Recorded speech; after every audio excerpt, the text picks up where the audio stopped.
talk about a whole range of things, but primarily about the situation in Iran. Stephen, you wanted to say something, so take it away. Well, I've been reading the news, and it's very interesting. There is reports of a lot of violence. A lot of it seems to have started from the death of a Kurdish woman in police custody over what seems to be really ridiculous pretense, because she was with her brother and may have been arrested for not wearing her headscarf, was the primary reason, if I understand it correctly. Yeah. Name of the woman, the Kurdish woman, was Mahsa Amini.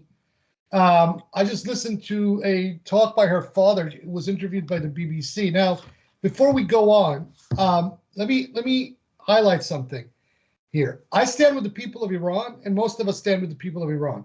That doesn't necessarily mean that because we are supporting the people's movement, that makes us part of an Atlanticist camp, that we're basically pushing the agenda of the United States. We're not.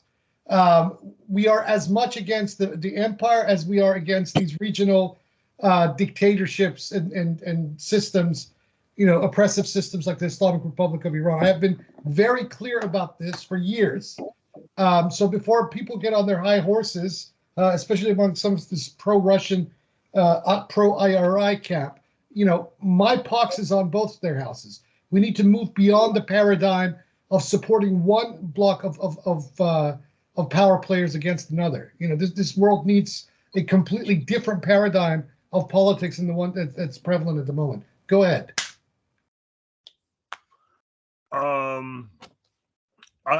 Iran seems to be claiming, of all things, that she had some sort of prior problem, but even then, her dying in police custody when she shouldn't have been seems to be quite a spark. And it seems that I don't know. Do you think this will actually turn into a change in government? Let's first start here on the claim by the system in Iran. The system in Iran claims that she had a pre-existing condition, has made the claim that she had prior brain surgery, has furnished this video that is very shady, claiming that this woman Mahsa Amini was unmolested and that basically had a nervous breakdown in a police station in Tehran. The father, who was interviewed by the BBC earlier yesterday, has contradicted this account and has even doubted whether the video footage, that is a little bit unclear, is even of her daughter. What seems to have happened, and this is what he claimed, is that his son was also accosted and molested by the morality police in Tehran, right? So the son's clothes were ripped apart by this morality police because he had jumped to the defense of his sister, and that they were both beaten up pretty badly, but she was the one that ended up dead, right? So there is reason to remain cautious of the validity of that video that is being furnished and going around social media that originates with the Iranian government. They have a long history of this sort of heavy-handedness, and ever since Ebrahim Raisi became president of Iran last year, he's tried to roll back the clock to an era that at least most Iranians thought was over. I mean, this imposition of, this bringing back the morality police into the streets of Tehran is from a reality before even the presidency of Ahmadinejad. This is how bad things have gotten. So, in a sense, and this is what some of the punditry are saying, and some of this punditry are not necessarily sympathetic even to the United States and its agenda in the region, is that from the events and the way that they're proceeding, it appears to be a Caesar crossing a Rubicon kind of moment for the Iranian people. And this is a younger generation, much younger generation than even the people that participated in the Green Uprising in 2009. So, you're talking about people in their early 20s, late teens, maximum age level in early 30s. This is a completely different generation of people, and these kids seem to have had enough. And The system, the regime has overplayed its hands by bringing back and reinforcing and arming this morality police that was basically out of people's hair for the last 12, 13 years in Iranian society.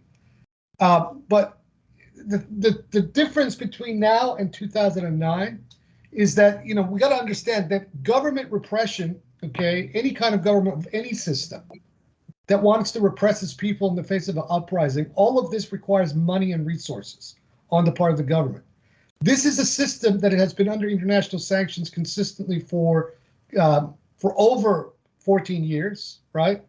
And it is a system that went through the COVID pandemic, that did a number on it. And it is a system that, in my opinion, does not have the kind of cash and the financial and resources and wherewithal to be able to implement the kind of wide sweeping kind of repression that most people are expecting to happen. So I expect, at least in the interim, when Raisi comes back to Iran, if he's not there already, for some kind of a compromise between the system and the people on the issue of the morality police. For example, Raisi is putting very conciliatory language that we need to investigate what happened. Well, if he's saying this, he is automatically contradicting the account that is going through social media and the video that has been furnished that everybody has contradicted as being actually authentic. So we'll have to wait and see. But like I said, if this is truly a moment of Caesar crossing the Rubicon, then I expect this to escalate. But in the end, whether it happens now or whether it happens next year or whether it happens 10 years from now, this system is in a crisis, and the Islamic Republic of Iran has a use-by date very clearly on it, and it is going to go very soon. We are witnessing the waning days of this system in Iran, of the mullahs and their theocracy. There's no doubt about that. Go ahead. Well, if anyone is wondering if we're trying to be pro-West by supporting women uprising against the morality police for not wearing the hijab properly, if we look at how the cops reacted and their rationalizations and quote unquote evidence that's questionable, it seems to me like the Iranian pigs are acting just like the pigs in the US whenever Absolutely is killed in police custody. Yeah, same thing. There's no difference. Behavior is identical, yeah. And when you talk about, the clock being turned back under, I forget the new president's name. Ebrahim Raisi. Yeah. Raisi. Okay, under Raisi. Well, in a sense, that's exactly what Trump was trying to do, and what the MAGA crowd is still trying to do here. Yeah. So there's a parallel. It's actually kind of pretty disturbing. Well, the parallel is also interesting, is because this morning, or at least right now, the Iranian government is claiming, and they're putting video footage of pro-government demonstrations throughout all these cities. I caught one of these videos as being kind of spliced footage from the funeral of Qasem Soleimani over 2 years ago. So even the credibility of their pro-government people right now is under a lot of question marks. But the videos that I am seeing all over Twitter and Telegram are showing that people are emboldened. There's one that I put up with a tune by Rage Against the Machine in the background playing, which shows one of these Basijis. These are the paramilitary forces, ideological paramilitaries. They're plainclothes, spraying pepper spray into the face of a woman who's actually wearing a hijab in the middle of the street, and all of a sudden this guy is attacked by onlookers who just pound this guy. So there is a momentum building, and the Iranian people are they've had enough. And this is not just about the morality police, okay? This is also about the toll that the international sanctions has taken, the mismanagement of the system, the heavy-handedness of the system, the poverty that they've created the absolute corruption that besets every level of the system in Iran and has consistently for the last 43 years. And also that they have they have squandered any goodwill that the Iranian people, even on a minute level, may have held for the system even until recently. They've squandered it. Also, there doesn't seem to be a way out for the Iranian government to renegotiate its way back into the Joint Comprehensive Plan of Action. This is the nuclear deal. But by the same token, the United States, through the Israel lobby, has pressured the United States to, to put clauses into a renegotiated deal that obviously the Iranians won't accept. Such as declaring the Iranian Revolutionary Guard Corps, the IRGC, a terrorist organization, which the Iranian government will not accept. Be that as it may, what is very interesting is that this is happening in the middle of the war in Ukraine. The last couple of times that we have witnessed these sorts of uprisings in Iran, Russia has come very swiftly to the aid of the Iranians, right?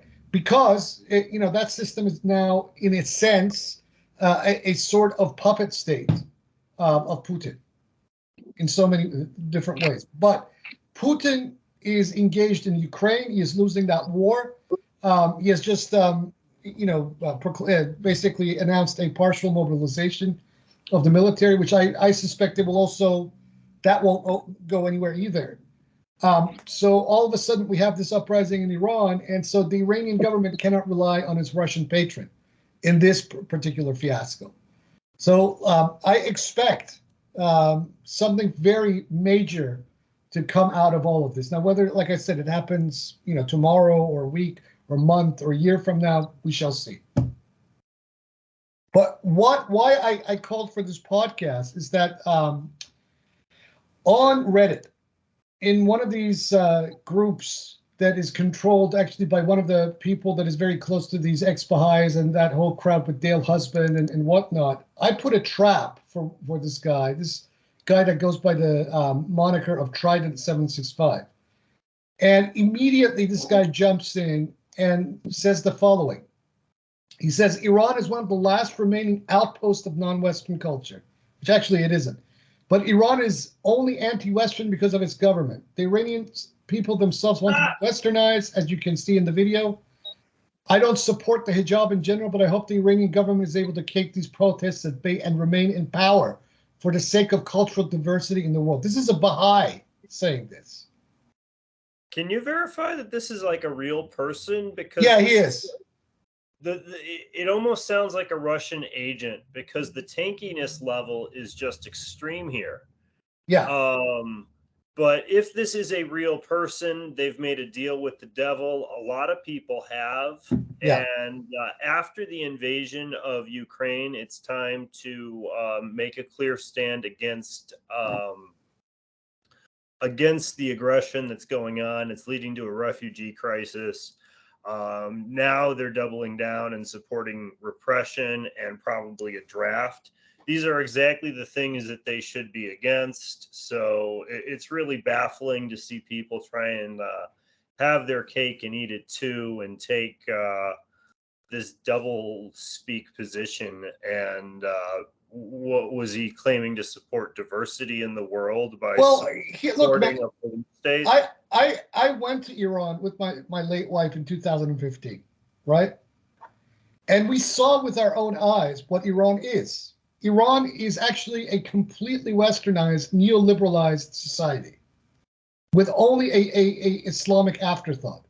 I mean, if you are driving in the streets of Tehran, whether it be the northern suburbs or some of even some of the southern suburbs, which were traditionally the working class suburbs, you do not see a single turban. Yeah, you see the women with the hijab, but that is the only Islamizing cultural element that is apparent. Other than that, the buildings, the architecture, the food that you're eating, the kind of franchising kind of, setups that you have with things all over Tehran, you might as well be in I don't know, any European capital, whether it be Berlin or Paris or elsewhere. and the vast majority of the Iranian people, even in the smaller villages that we were, stopping on, in our bus ride from Tehran down to Persepolis, are completely westernized, men and women. It is only the headscarf that gives you any indication that you're not in a Western country. Other than that, Iran is completely westernized. And this is the misconception that a lot of people who haven't been to Iran or haven't had much interaction with Iranians in Iran have about Iran, that it's like some kind of a, Islamic backwater. It is far from that, right? But then here's the thing. This guy is Baha'i, right? Albeit he's kind of crafted himself as one of these dissident guys with the whole Unitarian Baha'i crowd. But that he's preaching cultural diversity at a time of this. I mean, yeah, I'm all for cultural diversity. This is great. Yeah, and Western colonialism is a culture wrecking machine. But this Western colonialism has colonized the Iranian people a long time ago, even under the Islamic Republic. So Iran, it isn't as if Iran is some kind of a,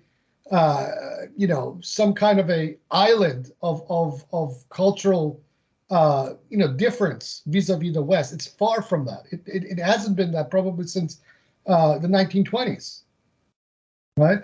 And this is a Baha'i saying this sort of thing. The same people, Iranian Baha'is who have spent decades preaching against Iranian culture, talking about the oneness of humanity and how Iranian culture in itself is inferior. But when it comes to the protests and the eruption of protests against the heavy-handedness of this government and this entire system, all of a sudden this particular jackass is pulling rank behind the Islamic Republic of Iran. He's a real guy. He's not just a name on Reddit. So there's all kinds of premises in what he wrote that are just plain false when you think about it. I mean, first, that he is equivocating, quote unquote, Western somehow with women's lib and not being compulsed to wear the hijab. He needs to drive through Amish country sometime. He needs to he needs to do a little studying on who the Pilgrims and the Puritans really were. They had probably bigger sticks up their ass than just about anybody in the world today. Thank you very much.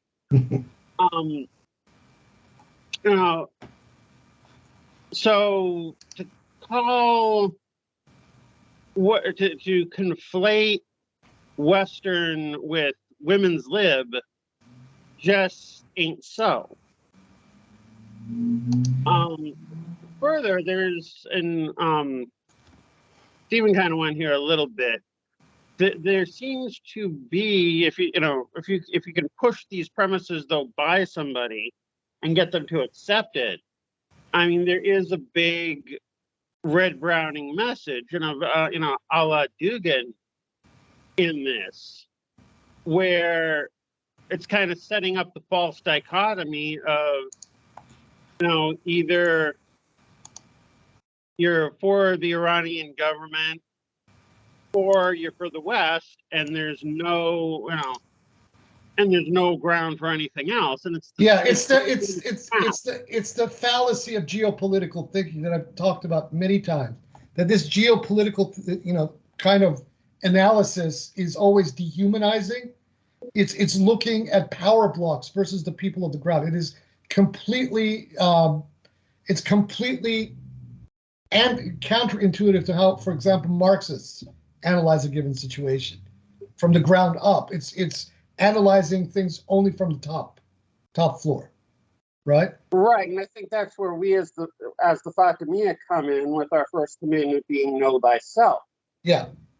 There's this myth that because capitalism is so dog eat dog, that it somehow is about individual rights, which of course is total crap. Yeah. But what you get, just the way you occasionally get idiots who, when they realize that what the Democratic Party sells is a hoax, somehow go over to the Republican side, Yeah, even if, you know, just by default. which is what Dugan essentially did. He was Right. sheepdog for Trump and the Republicans for the election of 2016. Right. And I think a lot of people, and I had this going on actually in a little online argument just a couple of days ago, a guy claiming to be a communist, totally, you know, kissing ass to the Kremlin, with what they're doing in Ukraine right now, and going, well, this is what, you know, all, you know, but deferring to authority. Like, well, this Communist Party and this Communist Party all say this, despite the fact that he quoted what China's did, which is not all that pro-Russia. And really that goes against some of the real communist thinkers, especially Mao, in combat liberalism. Mao basically said, don't toe the party line. For the sake of peace and unity, if you feel something is an error, speak up.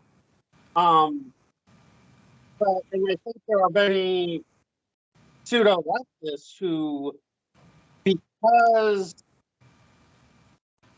capitalism creates this false facade about being for individual rights, therefore think in order to be communist, any form of collectivist, that you have to somehow repress individualism. Yeah, but it's also with many of these tankies, who call themselves communists, but they're not. They have no class analysis. True. Right? Yeah. If they have class analysis, then immediately the fallacy of what they're saying becomes apparent, because the Putinist regime is a oligarch regime. Yeah. And an oligarchy is not by definition, a working class or a class-based, is not waging class war against the rich. It is the rich. Yeah. Right? It is a very banal anti-imperialist kind of position. You see this a lot amongst these people who are calling themselves Stalinists all over social media, who are backing Putin and this war, is that they're not looking at how a Marxist should be looking at it. I mean, even if we go back to the USSR and, put this scenario, in front of the Stalinists at the time, they would scoff at it. Yeah. But that's what's going on now. And this is the same. See, this is the thing. What Dugin, right, at these networks, and what the Russians have done is that they have completely mushed the left itself. They have turned the left into blithering idiots. I mean, in the West, the left had to become blithering idiots already with the identity politics and whatnot. But what Dugin did and what Putin did by by what they did, they have basically turned the left they've splintered the left even more. Pulled a lot of people in brown. A lot of people have even left, their own left-wing circles and have, joined the ranks of fascists and subscribed to this whole fallacious geopolitical paradigm. Well, whether you are a fascist in name or not, a fascist is a fascist. So whether they officially joined the fascist party or still calling themselves a communist or a socialist, but is actually acting like a fascist, doesn't really matter.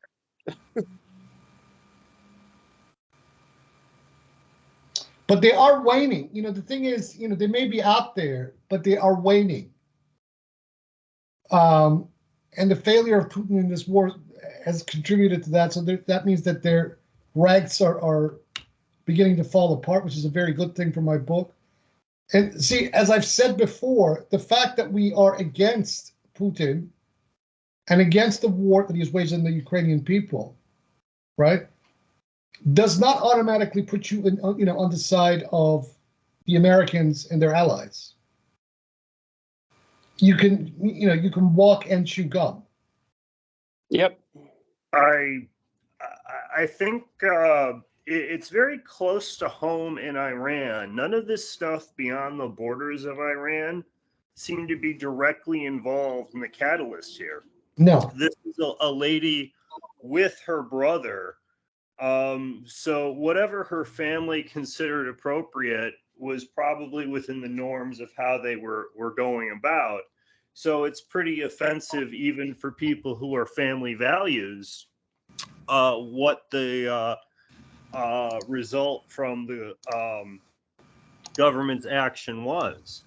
So, Well, I mean, nothing- despite his pretensions, the Islamic Republic of Iran has destroyed family values in Iran. This is the fact, whatever they say. well, they try to appropriate that as their cause, I think, sometimes, but no, they don't really care about that any more than they really care about the rights and value and dignity of women. They sort of use all of these pretenses to control. They don't really seem to be that involved in so they've sort of been behind a couple of causes in word and deed, similar the same way that many nations have, but very disappointed with the reality of a woman dying because police are upset about the dress code. So horrible situation, and one hopes that there is real change and in the hearts and minds of people, and they can get to purposes that matter, and fixing the world from the problems that they have. And it is unbelievable. I've seen police violence close to home here in America. And I've seen how little it takes to provoke violence. And sometimes people are victims just because they have a camera or because they ask too many questions. Whatever happened in this case, if the police hadn't stopped a woman with her own family, nothing bad would have occurred. Exactly. So even the issues outside of Iran, Dugan is, a deplorable ideology, regardless of how much influence it has. Putin is a failure, and it's a deal with the devil to side with them. People claiming to be communists or, in theory, some sort of fringe Baha'i types who want to cling to that. At this point, it's unfathomable. It's a sinking ship. It's like trying to tie a bunch of life rafts to a sinking ship and see if it would float. Obviously, it won't.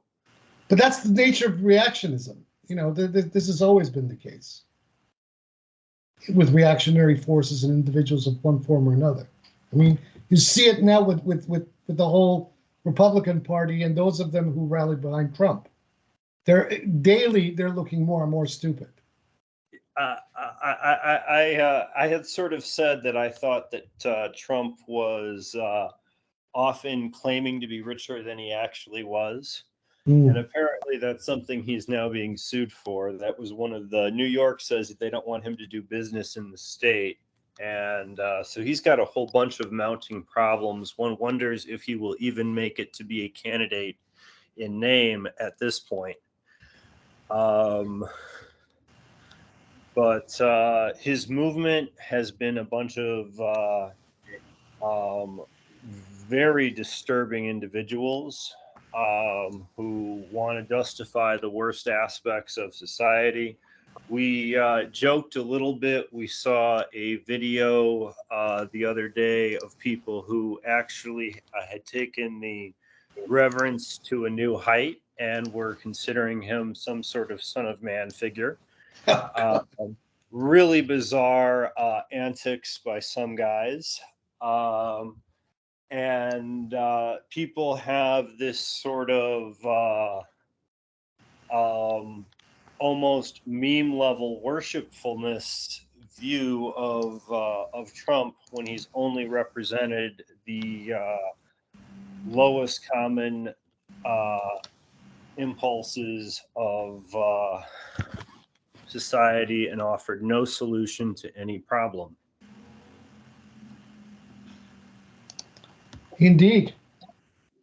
Indeed. Uh, But there's a tide that is beginning to. This doesn't, validate the Democratic Party. I think, they're abject failures in their own right. But there is a tide turning. This fascism is beginning to unravel. A lot of it has to do with the failure of Putin and this whole Ukraine debacle, but also because these MAGA people in the West have truly shot themselves in the foot. And whatever establishment or whatever individuals have decided that they want to go after Trump, I think are doing the right thing. Because to let this guy walk was a mistake. So all these multiple investigations and lawsuits and whatnot that are, coming out now, this is all for the good. You bury this guy, you discredit this guy in the court system, and inshallah, eventually even put him away, if it's egregious. And that basically nails that nail in the coffin of this entire movement. But whether, this is all she wrote, I don't think. I mean, because the problems that gives rise to populism, the kind of populism that Trump, represents, is not going away. Those problems exist.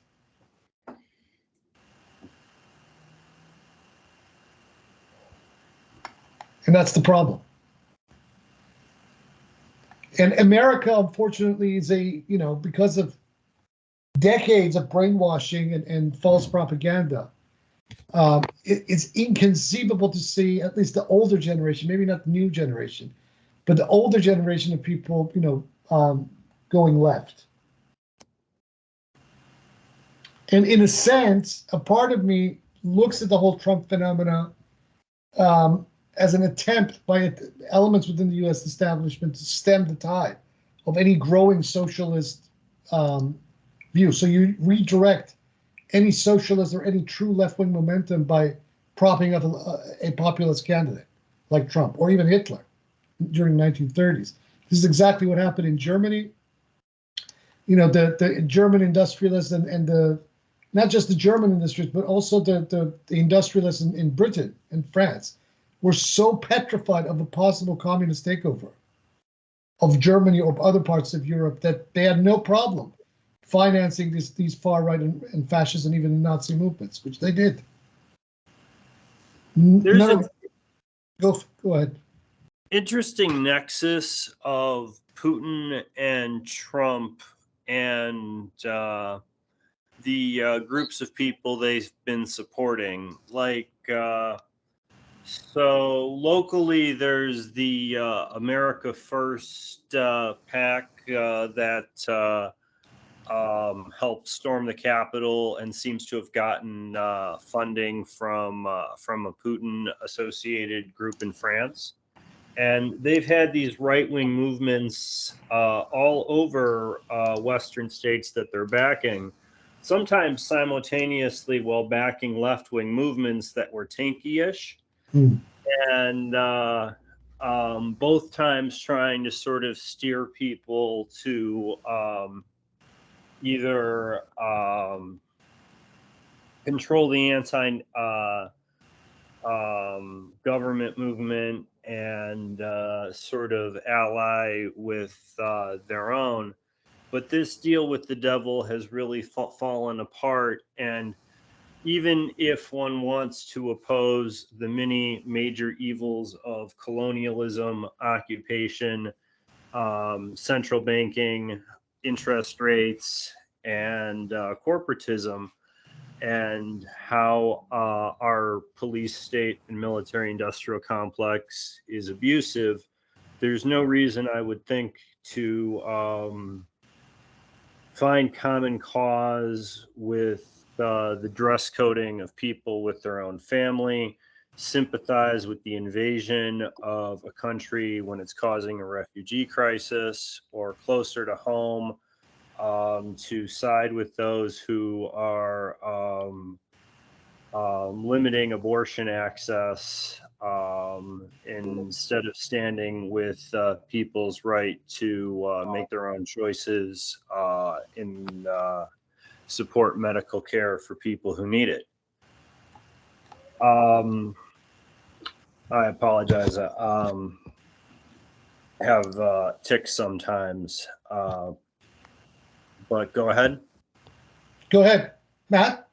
Yeah, well, I was one thing I was thinking here is part of the propaganda on among these right wingers is to deny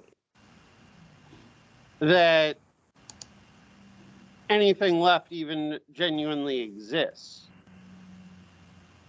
And when Stephen was talking about how this was something that was close to home. Now, I will say that I'm sure there are neoliberal forces in the West that will try to hijack what's going on in Iran. But to say that it's all some Western plot is BS simply on the time factor. Okay, just the way that when Trump got elected, Chicanos poured out into the streets in protest, knowing that they needed to, make a stand quick and not wait for nastier stuff to go down. Okay, there were all these populist idiots who started calling these people crisis actors.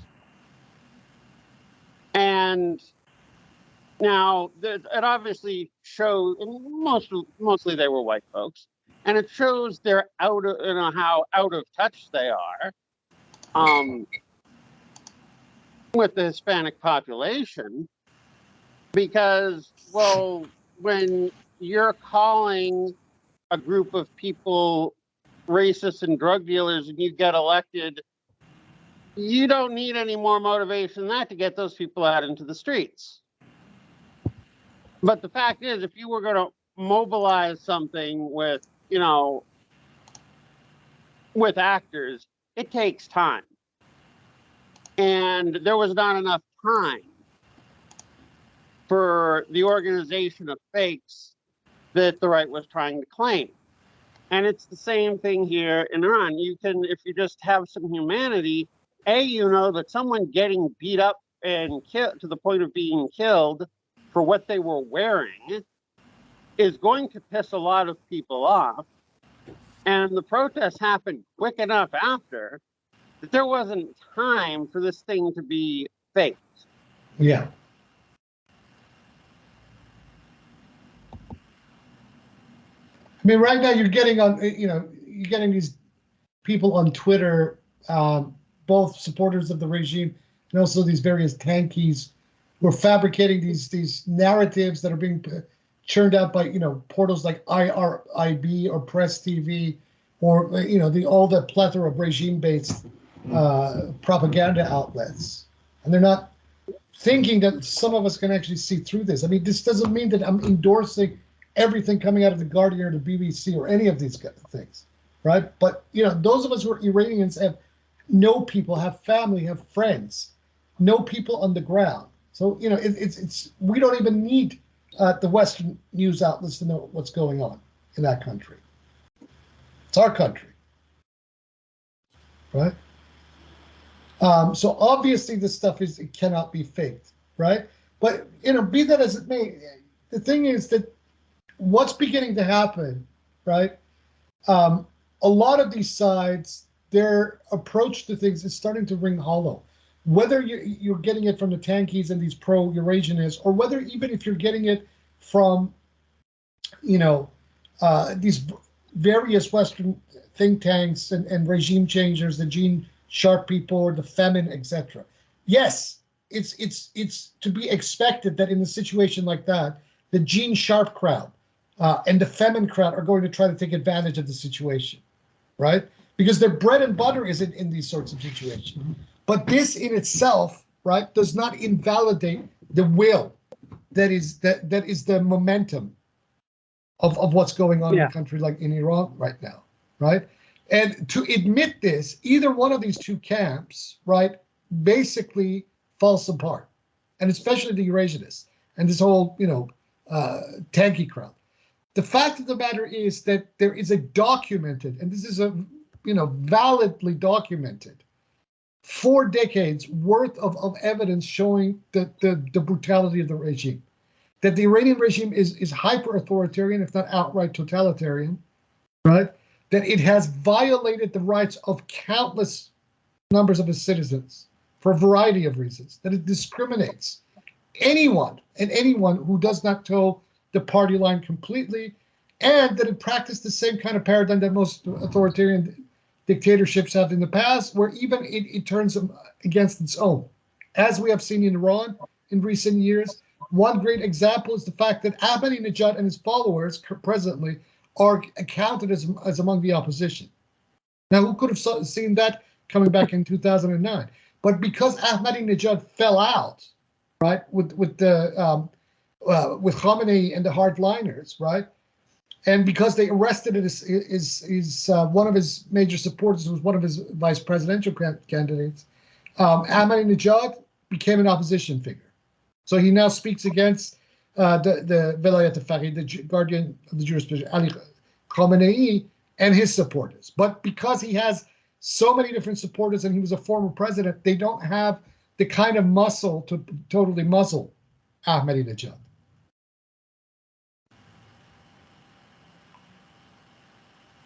Another example is amongst these reformists that have fallen afoul of the system. Now, by my standard, none of these people are truly reformers, because if you in any way, shape, or form are advocating for the continuation of the Islamic Republic and want to just merely reform it, right, then you're part of the system. But nevertheless, even amongst that crowd of individuals, Mir Hossein Mousavi, right, who was the candidate in the 2009 elections, who, in my opinion, actually won that election and was robbed of the Iranian presidency. But he's under house arrest, together with Mahdi Karoubi, who was another candidate.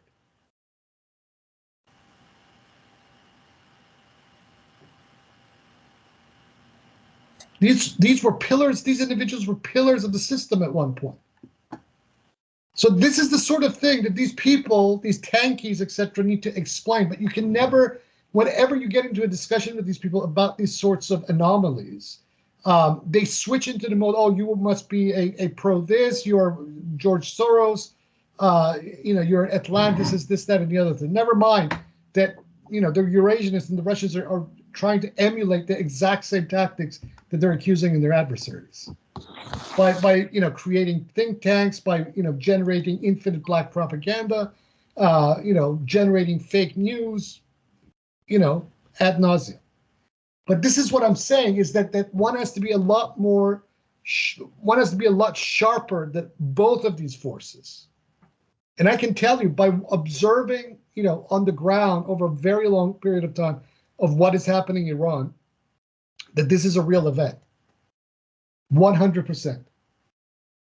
In fact, I will even go out on a limb and say that one of the reasons why there is such an interest by Western think tanks and Western governments to insert themselves into the present events in Iran is that they want to control these events.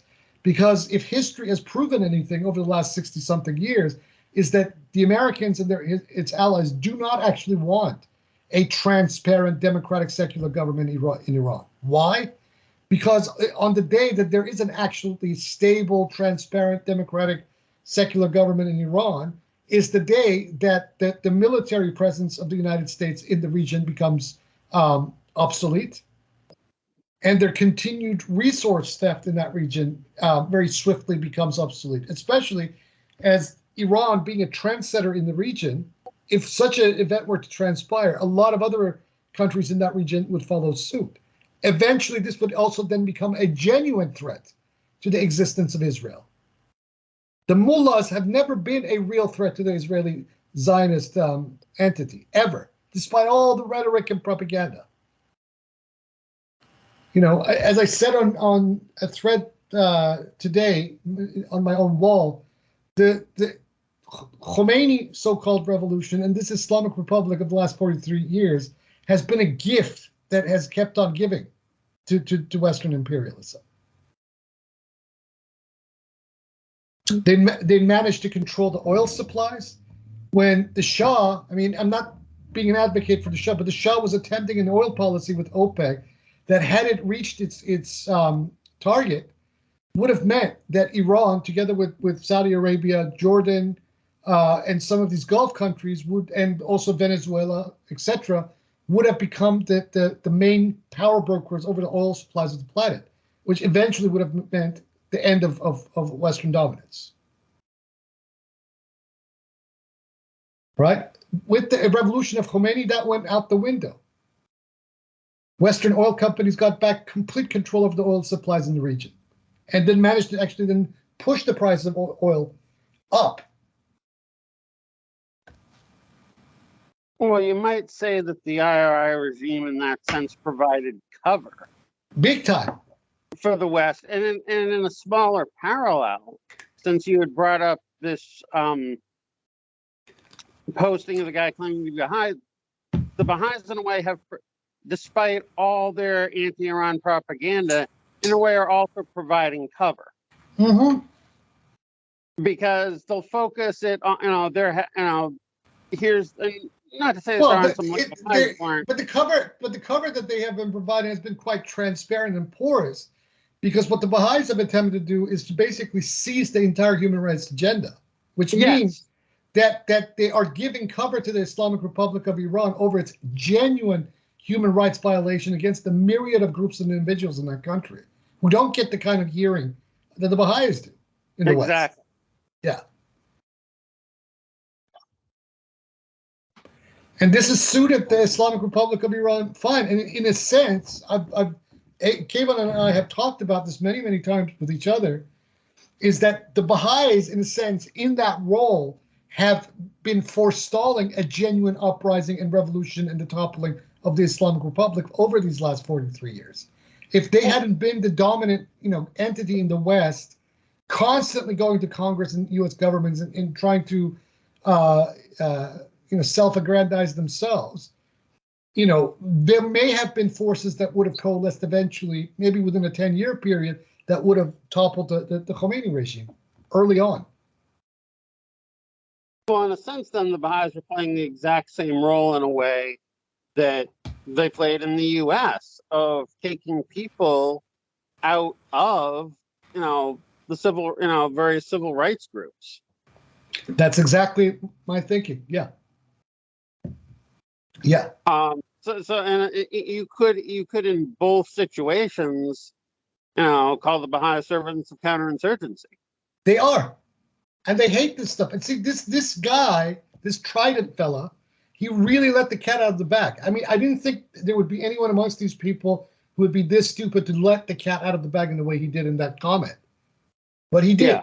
And that is a sentiment. And this is exactly what he said is exactly what I have been arguing for over 2 decades about the role of the Baha'is. Whether it was related to the 1953 coup d'etat against Mossadegh or the revolution in 1979, or subsequently, that the Baha'is have had, the elite, the Baha'i mafia, these reactionary, wealthy Iranian Baha'is have had their hands in the pocket of the mullahs from day dot. Do you know if Trident is an American? Or yeah, he's an Iranian. He's an Iranian American. I suspect he may live somewhere in the west coast of the United States as well. A couple of comments that Texas lunatic, not Dale Husband, the other guy, who's always flaming people.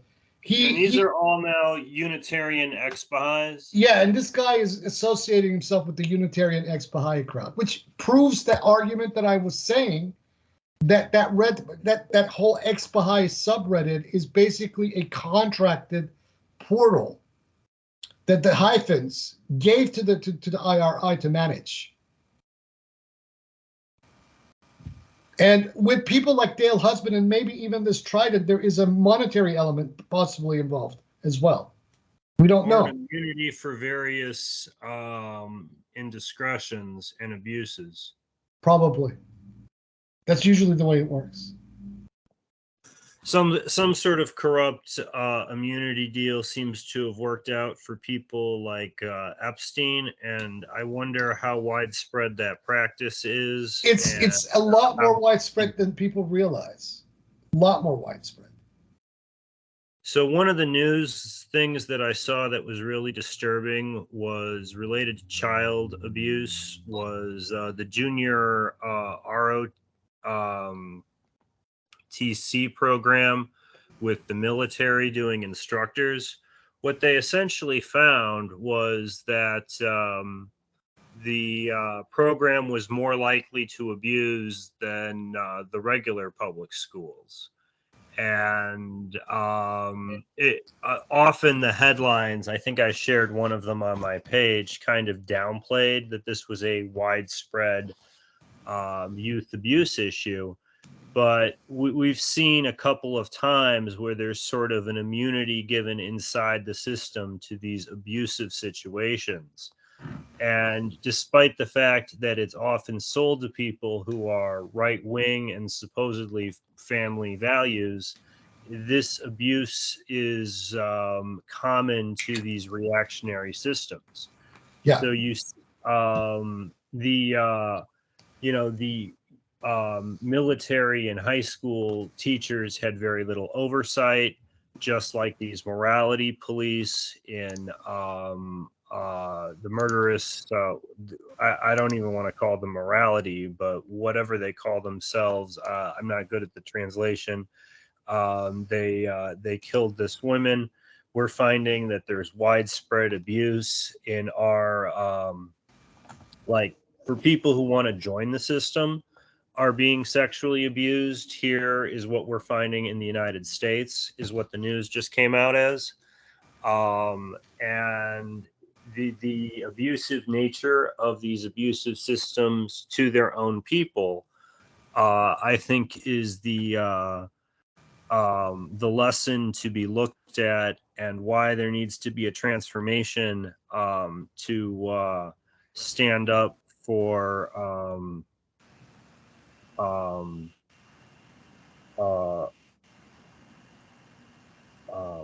real dignity and peace and transformation, so that these abuses do not take place. I'm sorry, I'm having tics again.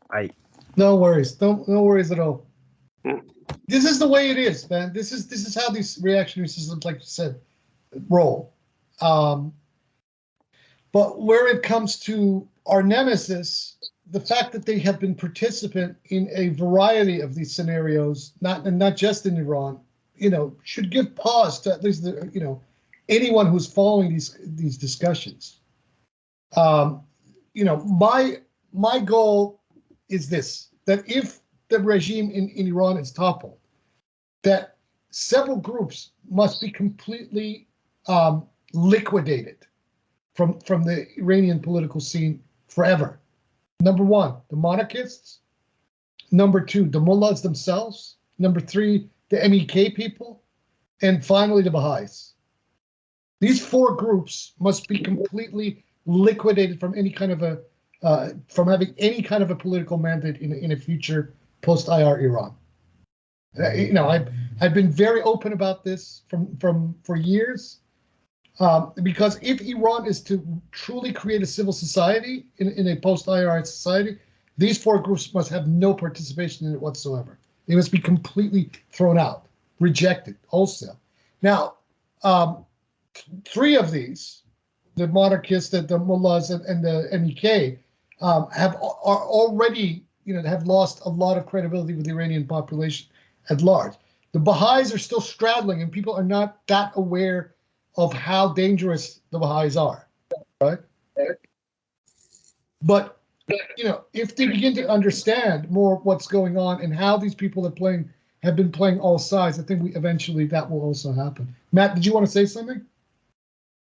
Not particularly on that.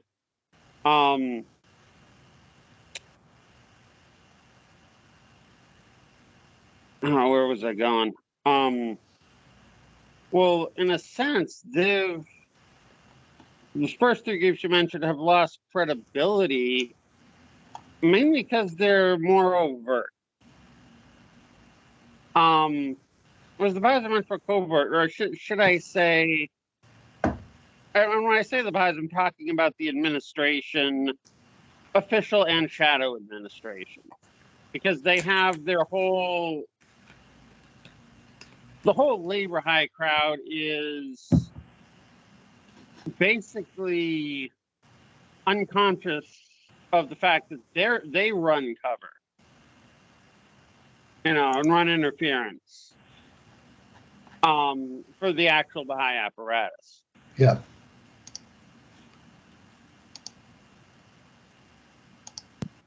But when you have the Baha'is running interference for the mullahs of Iran, that's saying something. Yeah.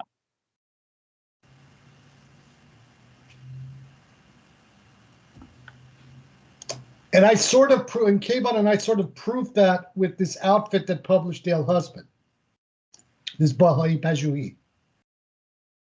But with comments that this Trident fella is putting out, this kind of solidifies the issue even more. And it also shows how out of touch these people are on the ground. Well, yeah. Well, they just usually, as there are. You were actually the first person on my whole timeline to actually bring up the incident of this woman being killed by the Iranian pigs. Yeah. And now there have been a few Baha'is who have, made similar posts and, shared a lot of the info that's going around about. But just like when, when there was a lot of outpouring, police telling Michael Brown. You're breaking up, Matt. You're breaking up. Am I better now? Can you hear me? Yeah. No, we can hear you. Just when there were, huge demonstrations over the police murders of Michael Brown and George Floyd. Yeah. And you had some lay Baha'is who were actually pretty much with that. But then you had the ex-Baha'i crowd being the ones who ran interference for the administration, and you had a lot more out of the ex-Baha'i crowd. You had a lot more of like the I don't see color being, and which provided cover for kind of like the power administration. You're breaking up again, bro. You're breaking up again. I'm not sure what's going on with it. I guess it's just kind of its thing. I'm not hearing any noise right now. Yeah, you were saying that with the whole Michael Brown incident and Ferguson, that they were running interference. Yeah, but it was because it was the ex-Baha'i crowd who was notorious, who was, especially the Anglo-Saxon, former Baha'i crowd, that was really bad on the I don't see colored beings. Yeah. Okay, now you had ordinary lay Baha'is who were somewhat weird.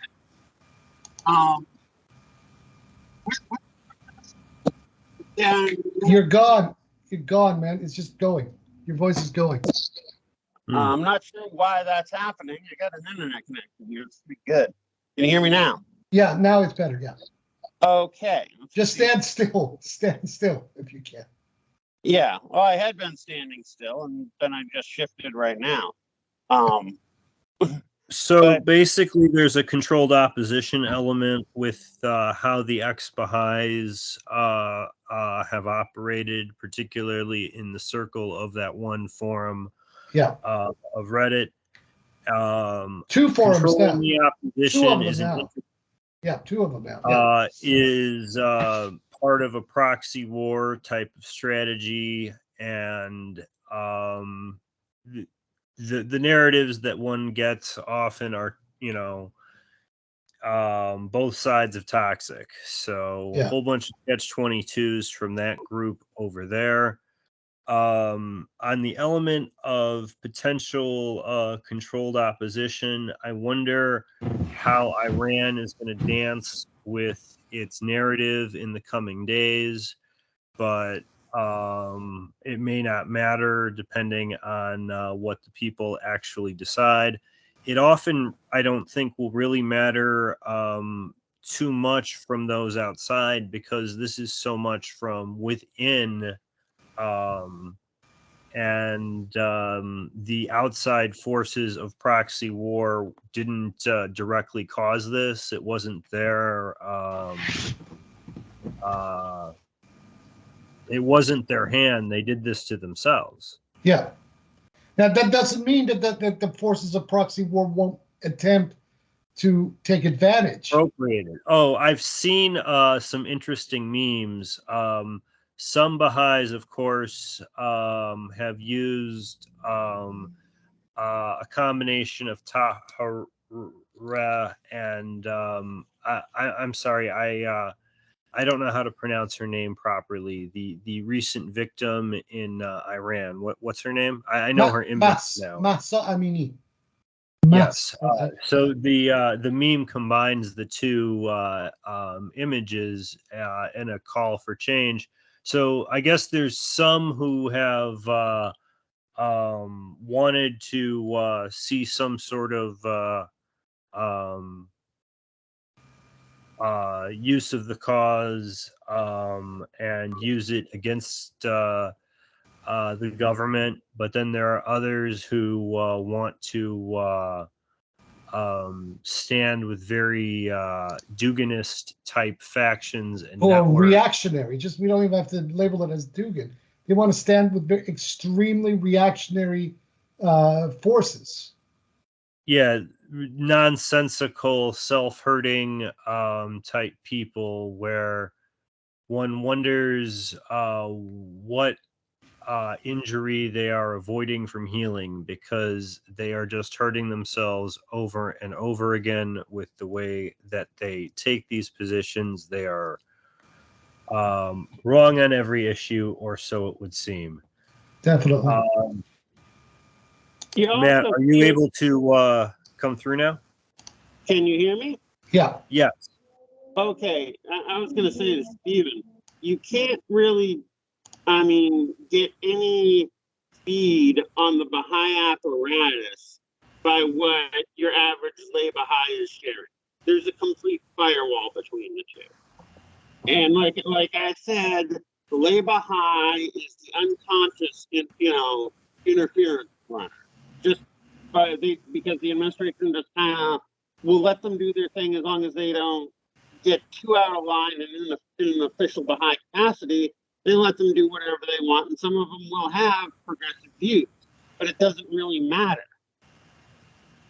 because they have them not pushed too far. And they'll rein them in only when when absolutely necessary.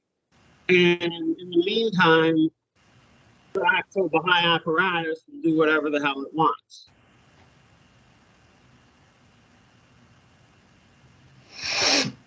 Yeah.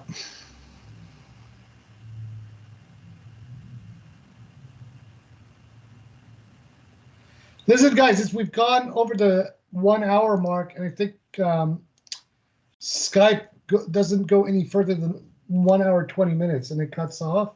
But we basically covered everything we wanted to say, I think, unless I think so.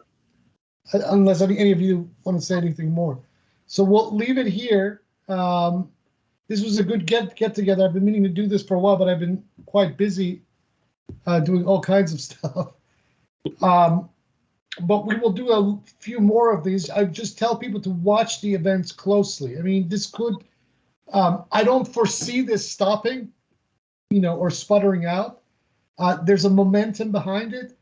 But, be very mindful that there's propaganda on both sides. And this event, they're going to try, both sides are going to try to claim various things about events. So, you know, be very, very, very on your toes about Gesundheit. Gesundheit again. Be very on your toes about everything that you read and hear. And we'll leave it there.